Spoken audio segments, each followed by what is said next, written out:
আজকের পর্বটা বেশ খানিকটা অন্যরকম। আর অন্যরকম এই কারণেই আজকে এমন কিছু বইয়ের আমি রেকমেন্ডেশন দেখাবো যেগুলোতে আমার একদমই সন্তুষ্টি হয়নি, অর্থাৎ পড়ে আমার ভালো লাগেনি।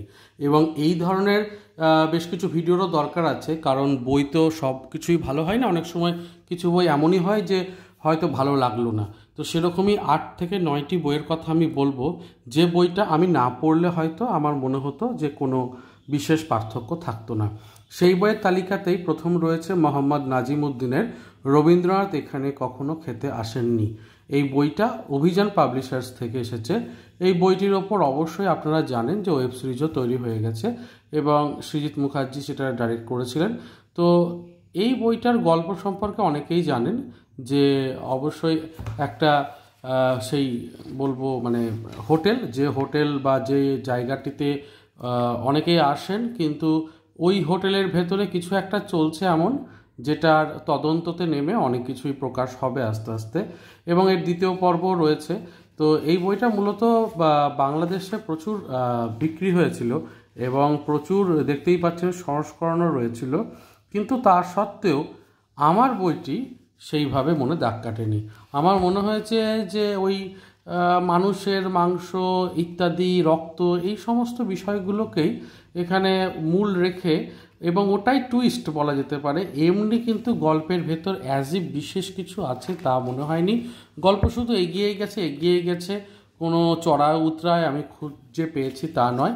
এবং এই বইটাকে সেই কারণেই আমি কিন্তু বিভিন্ন রেকমেন্ডেশনে থ্রিলারে বা অন্যান্য কিছু করলে চট করে দেখাই না, কারণ আমার নিজেরই পছন্দ হয় না এই ধরনের বইকে প্রমোট করতে। এই বইগুলোর ক্ষেত্রে একটা বলি, এখানে দেখুন বাংলাদেশের ক্ষেত্রে বিক্রয় মূল্য 360 টাকা, ভারতের বাইরে $13 লেখা রয়েছে, অর্থাৎ আন্তর্জাতিকভাবে বইটা বিক্রিও হয় সেটাও বুঝতে পারছি। কিন্তু এই সুন্দরনগরের যে মানে হোটেলে যে ঘটনা ঘটছে, সেই বিষয়টা নিয়ে আমার রোমহর্ষক কাহিনী যেটা এখানে বলা হয়েছে ভালো লাগেনি। এই বইটার ফার্স্ট পার্ট সেকেন্ড পার্ট কোনোটাকে আমি রেকমেন্ড করব না। আর বাংলাদেশের বেশিরভাগ বই আমি দেখি, সম্প্রতি যেরকম আমি পদ্মজা বলে একটি বই এসেছে, তো সেই বইটাতেই অনেকটা হাইপ থাকলেও আমি লক্ষ্য করছি যে বইটা অনেকেরই পছন্দ হচ্ছে না। এবং আমিও বেশ কিছু রিভিউ দেখেছি যেগুলোতে শুধুমাত্র এটাই বলা হয়েছে যে যেভাবে হাইপ তোলা হয়েছিল সেই হাইপের এমন কিছুই নেই।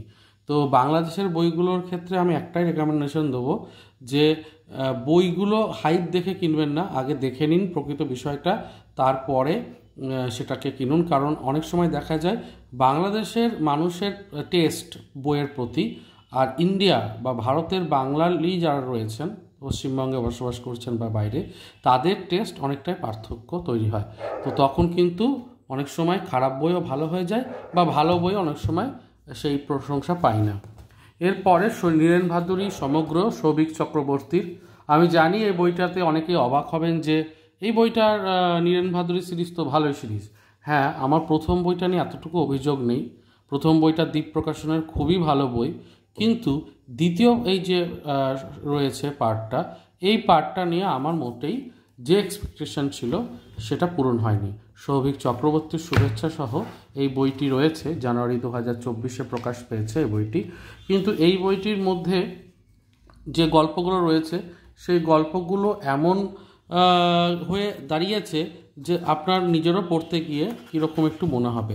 প্রথম কথা, শুরুর কথাতে অনেকটা পৃষ্ঠা কিন্তু লেখক অনেকটা পৃষ্ঠা লেখককে জবানবন্দি দিতে হয়েছে, কৈফিয়ত দিতে হয়েছে কেন আমি কি লিখছি ইত্যাদি। তো প্রথম গল্প দৈবী, ইদ্রিস ঠাকুরের থান, বউকালীর বৃত্তান্ত, মহাসিন্ধুর ওপার থেকে। তো অন্যান্য গল্পগুলো তাও বা ঠিক আছে, মহাসিন্ধুর ওপার থেকে গল্পটা অর্ধেক আছে, বাকি গল্পটা পরের পার্টে হবে। এবার নীরেন ভাদুরী সমগ্র 3 কবে আসবে, পরের পার্টটা অপেক্ষা, এইটার জন্য মেনলি তৈরি করা। কিন্তু এইভাবে একটা পার্ট এখানে দ্বিতীয় পার্ট ওখানে, এই বিষয়টা কিন্তু মোটেও ভালো না। একটা গোটা গল্প থাকলেই ভালো হয়। উপন্যাসের আবার প্রথম খণ্ডক এখানে, শেষ খণ্ডক ওখানে, এই ব্যাপারটা কিন্তু মোটেই ভালো না। আদি পর্ব সমাপ্ত লেখা আছে, অর্থাৎ এরপরে মধ্যম পর্ব, পরবর্তী পর্ব এরকম থাকবে, বৃহৎ উপন্যাস যাকে বলছে। আবার বইটিতে ইলাস্ট্রেশনও সেভাবে 2-1টি ছাড়া সেভাবে নেই। তো যাই হোক, এই বইটির দাম বলে দিচ্ছি। প্রথম পার্টটা কিনতে পারেন, দ্বিতীয় পার্টটা না কিনলেও চলবে, সেই কারণে আমার প্রথম পার্টটা ভালো লেগেছে, দ্বিতীয় পার্টটা নিয়ে এতটুকু আমি ভাবিত নই। 350 টাকা দাম। এই দুটো বইয়ের পরে আমি বইগুলোকে পাশে রাখি, আপনাদের সুবিধা হবে বুঝতে। এবং এই দুটোর পরে অবশ্যই মনোজিৎ গাইনের এই যে গোয়েন্দা শতুকা সিরিজ রয়েছে, এই সিরিজটাকে নিয়েও আমার খুব একটা ভালো অভিজ্ঞতা নয়। কারণ মনোজিৎ গাইনের শতুকা সিরিজের নবম বই হলেও এই নবম বই মানে নটা বই হয়ে যাচ্ছে, তারপরেও শতুকা সিরিজ নিয়ে কিন্তু বিশেষ কোনো মাতামাতি দেখতে পাওয়া যায় না, বা আপনারাও দেখতে পারবেন শতুকা সিরিজ নিয়ে কিন্তু অতটাও মানে কথা বলা হয় না। এবং এরপর তো আরও অনেক বই বেরিয়ে গেছে। কারণটা হচ্ছে শান্তিনিকেতনের গোয়েন্দা শতুকা হোক বা অন্যান্য বইগুলোই হোক না কেন, সেখানে গোয়েন্দা শতুকার সাথে অনেকটাই মিল পাওয়া যায় ফেলুদার, মানে ফেলুদার অলঙ্করণ, ফেলুদার অনুসরণ সবটাই অনেকটাই কিন্তু মিল পাওয়া যায়। এটা 180 টাকা দাম এটা বইটির। এবং এই বইটি এসেছে স্বস্তিক প্রকাশন থেকে।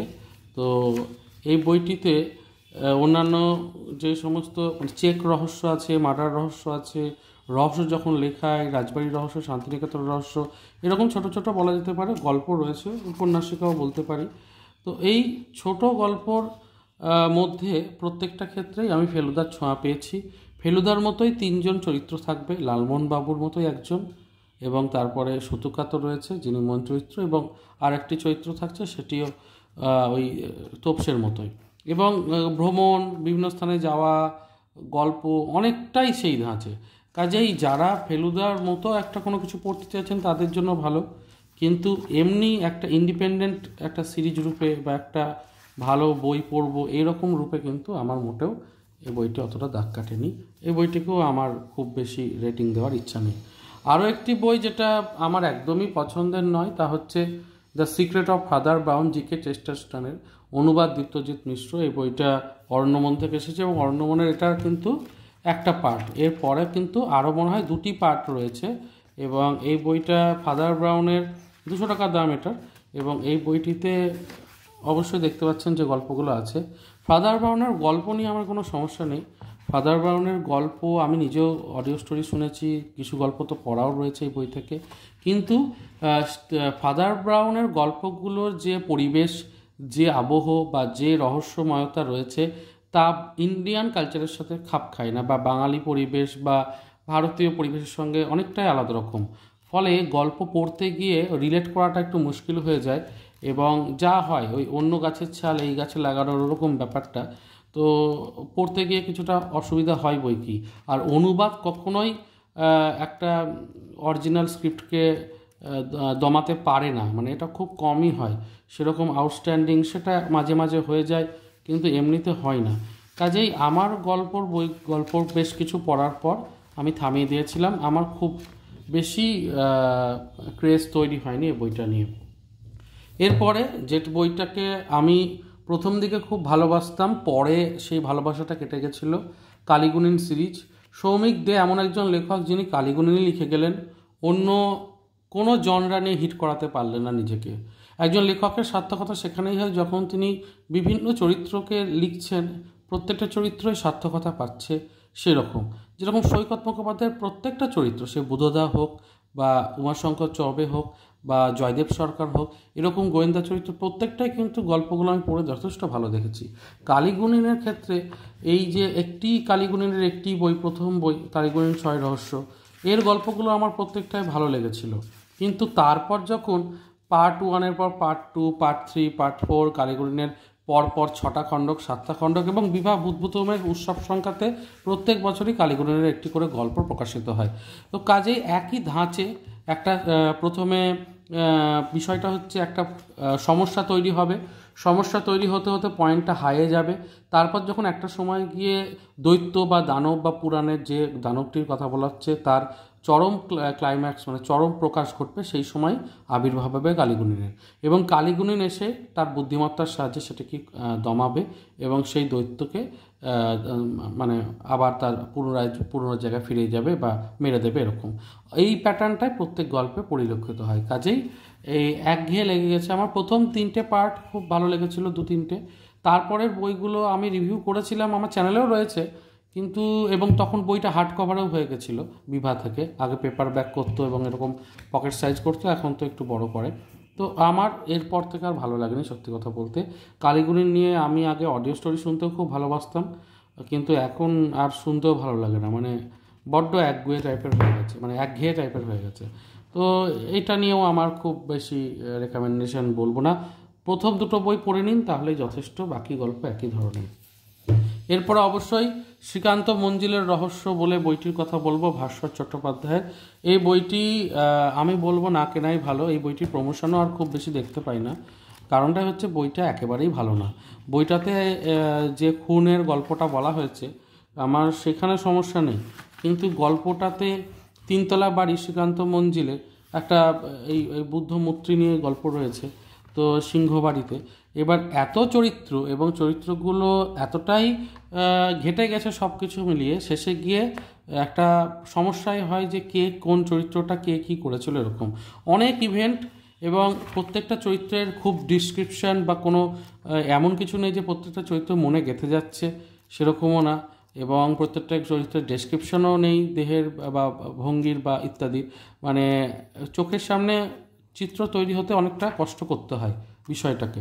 তো ন্যারেটিভটা আমার ভালো লাগেনি, আর প্রচুর চরিত্র খিচিবিচির জন্য আমার ওই বইটা কিন্তু মোটেই খুব পছন্দ হয়নি। মনে হয়েছিল এই 250 টাকাটা অন্য কোথাও খরচ করলে হয়তো বেশি বুদ্ধিমানের কাজ করতাম। একই সাথে বলি, শায়ক আমানের বেশ কিছু বই পড়েছি, খুব কম বই পড়েছি শায়ক আমানের। আমার ভাসানবাড়ি গল্পটা খুব ভালো লাগলেও গল্পটার মধ্যে কিন্তু প্রচুর অদ্ভুত রকমের কিছু রয়েছে, যেটা কিন্তু আমার ঠিক শেষের দিকে হজম হয়নি। মানে অনেক কিছু মনে হচ্ছিল এগুলো গল্প কথাতেই ভালো লাগে, এগুলো মানে রূপকথার জগতের মতো হয়ে যাচ্ছিলো শেষের দিকে। অরিজিনালি খুব যে বাস্তবের সঙ্গে মিল পেয়েছি বা খুব একটা ফ্যান্টাসি কাজ করেছে, এবং গল্পটা আমি যেভাবে ভেবেছিলাম যেরকম হবে সেরকমটা আমার মনে হয়নি। 222 টাকা দাম, বিভারী বই। এই বইটা নিয়েও আমি যে এক্সপেকটেশন ছিল সেই এক্সপেকটেশন পাইনি, তবে না পেলেও খুব খারাপ লাগেনি শায়ক আমানের এই বইটা। অন্যান্য তুলনায় ভালো লেগেছে, তবে এটা ঠিক যে আমি এখনও পর্যন্ত শায়ক আমানের বেশ কিছু গল্প যেভাবে প্রমোট হতে দেখি, আমার মনে হয় সেগুলো ওভার রেটেড বা ওভার হাইপড। মানে যে পরিমাণ হাইপ অন্য গল্পগুলোর হওয়া উচিত ছিল বা অন্যান্য ভালো গল্পর হওয়া উচিত, সেই তুলনায় শায়ক আমানের বইয়ের বেশি আমি মনে হয় যে মানুষ একটু বেশি তাকে নিয়ে মাতামাতি করে, বা গল্প বইগুলো যতটা ভালো তত বেশি মাতামাতি করে। এই ব্যাপারটা আমার কিন্তু নিজস্ব একটা জায়গা থেকে ব্যক্তিগত অবশ্যই মতামত, নো অফেন্স। আর অবশ্যই লাস্টে এই বইটা দেখাতে হয় ত্রিদীপ কুমার চট্টোপাধ্যায়, হিমাদ্রি কিশোর দাশগুপ্তের প্রথম সূর্য শশাঙ্ক। এই প্রথমে শশাঙ্কের উৎপত্তি এবং শশাঙ্কের যে উদয়, মানে যেভাবে সে আপরাইজিং হচ্ছে সেই ব্যাপারটাকে ত্রিদীপ কুমার চট্টোপাধ্যায় লিখেছেন, আর অস্ত যেভাবে যাচ্ছে আর কি, সে ব্যাপারটা হিমাদ্রি কিশোর দাশগুপ্ত লিখেছেন। দুইজনের দুই রকম লেখার ভঙ্গি, এবং সেই জন্য অনেকেই পছন্দ করবেন, কিন্তু আমার স্পেশালি ভালো লাগেনি। এই কারণেই যে দুজনের লেখা হয়ে যাওয়ার পরে গল্প যেখানে দাঁড়াচ্ছে 112 পৃষ্ঠার মধ্যে, সেখানে খুব বেশি প্রভাব ফেলতে পারছে কি আমার মনে হয় না। তো কারণ এটাও একটা ঠিক যে আমি লক্ষ্য করেছি যে এই বইটা নিয়ে রিভিউও খুব কমজনই পোস্ট করেন, মানে খুব আমার মনে হয় না আমার মানে খুব সবারই ভালো লেগেছে, আমার মতোই হয়তো ওই ঠিকঠাক এরকম একটা লেগেছে এরকম। আমার এই বইটা নিয়েও খুব বেশি এক্সপেকটেশন নেই, এবং হিমাদ্রি কিশোর দাশগুপ্তের বইগুলো ভালো, তবে ত্রিদীপ কুমার চট্টোপাধ্যায় কিন্তু ঐতিহাসিক গল্প ফ্র্যাঙ্কলি স্পিকিং খুব ভালো তিনি লেখেন না। হিমাদ্রি কিশোর দাশগুপ্তের তুলনায় তো অনেকটাই মানে আমি কম বলবো। তো 165 টাকা দামটাও সেই জন্যই হয়তো কম রয়েছে, তার উপর ছাড় দিয়ে 30% ছাড় হলো তো অনেকটাই কমে যায়। তো যাই হোক, এই কটা বই ছিল আজকের পর্বে, যেগুলো নিয়ে আমি একটু আলোচনা করলাম, খুব খোলামেলা আলোচনা করলাম। যদি ভালো লাগে অবশ্যই কমেন্ট করবেন, কারণ কমেন্ট করলে আমি সাহস পাবো আরও কিছু বই নিয়ে বলতে, তখন আমার ভালো লাগবে বলতে, এবং মনেও হবে যে না আপনারা সাপোর্ট করেন। আর যদি বিতর্ক বাকবিতণ্ডা কমেন্টে শুরু হয়ে যায়, তাহলে অনেকটাই উৎসাহ হারিয়ে ফেলবো। তো ভালো লাগলে ভিডিওটা লাইক করবেন আর সাবস্ক্রাইব করবেন। দেখা হচ্ছে তাহলে পরের পর্বে। ভালো থাকুন, সুস্থ থাকুন আর বই পড়তে থাকুন। ধন্যবাদ।